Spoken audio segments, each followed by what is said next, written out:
step up in the building, I be shining.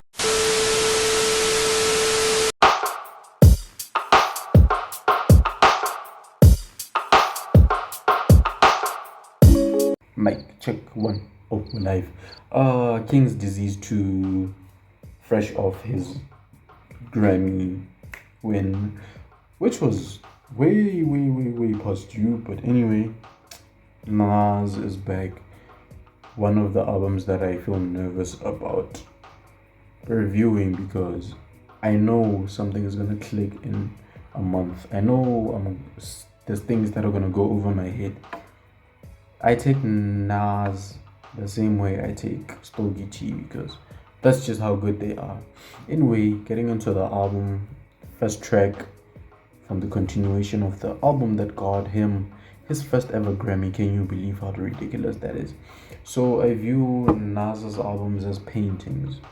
Everyone is gonna see the painting different.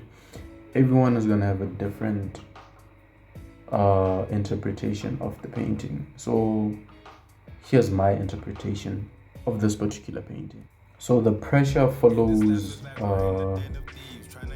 a sample of a specific song that I can't really put my mind on, but I know it's Don Toliver lingering in the background, and it feels like an invitation to come and listen to this album.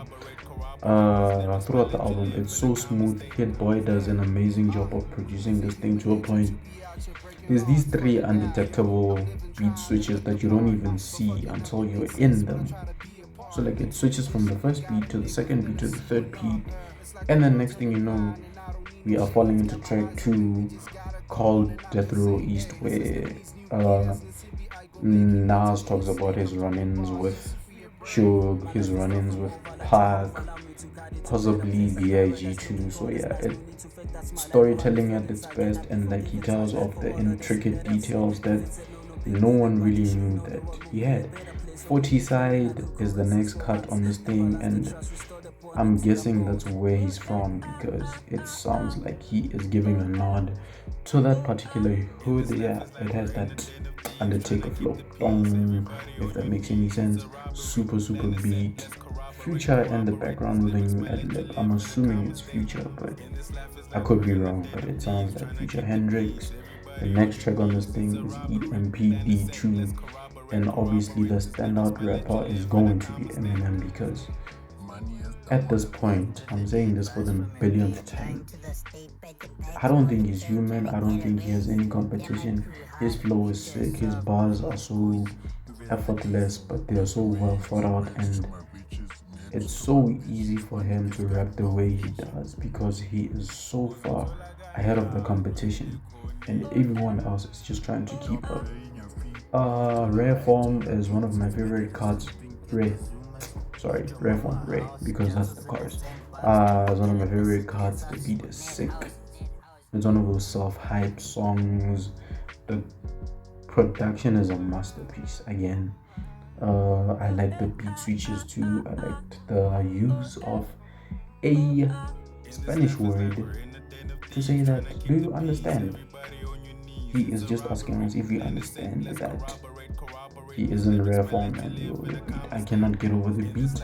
Go check it out.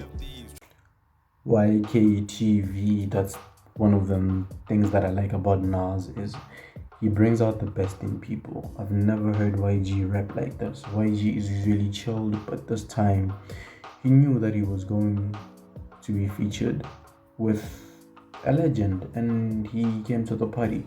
A Boogie with a Hoodie sounds like a mumble rapper. I stand to be corrected, but from what I heard now, he was okay.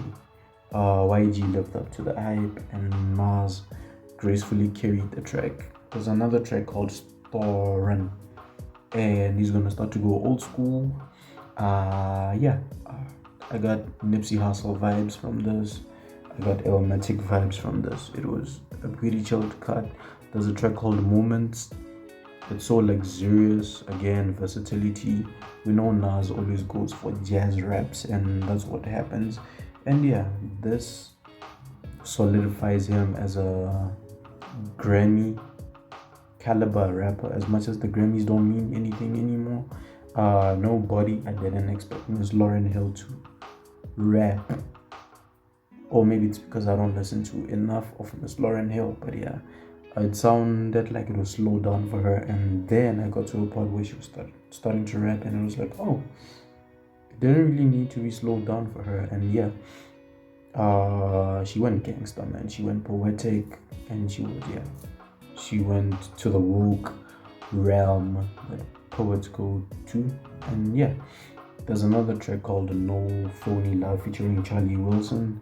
You can never go wrong with a Charlie Wilson feature, but I know Kanye did it, but I didn't expect it to work with Nas, but it was dope. I like the beat switches. It was so braggadocious, classic Nas. And then yeah, there was this lingering AB sample that I liked, and Charlie Wilson with the vocals will remain undefeated.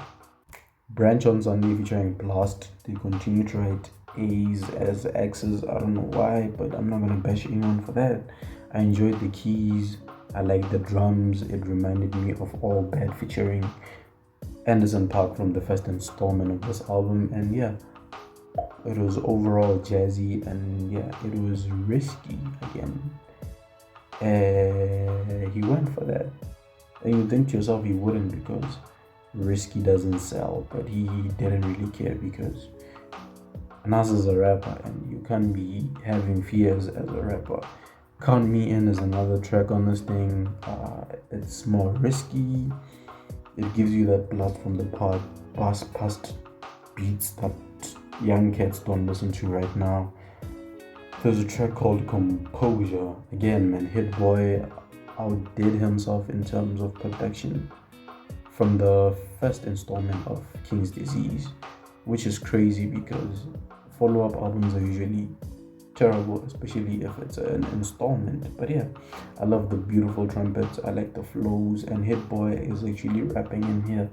And then there's a track called My Bible, and it's exactly what it is. It's Nas's Bible.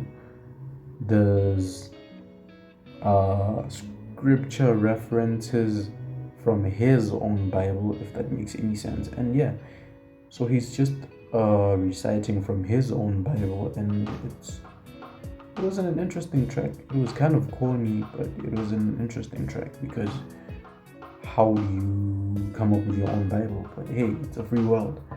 Last track, Nas is good. Outro, beautiful beat that ties everything together. It sounded a bit chaotic, but it was properly orchestrated. Do I like this album more than King's Disease? I'm not sure. Have I listened enough times to this album compared to the first one? Probably not, but I've already listened 5 times and I like the first King Disease more. I mean, it got a Grammy, but I don't know if he's gonna submit this one. It would be crazy if he won another Grammy for this one, but I'm not holding my breath for that. However, this is a nice listen because it's a blend of everything. It's what we know Nas to be and what he can do. So again, it's amazing features that, like, there's not a lot. There's just like one huge surprising feature, the Eminem feature. So yeah, go listen to it. Let me know what you think. This was just my 2 cents, and hopefully I'm back to stay.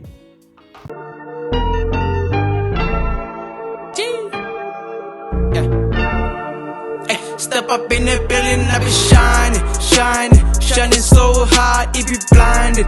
Man, I put my work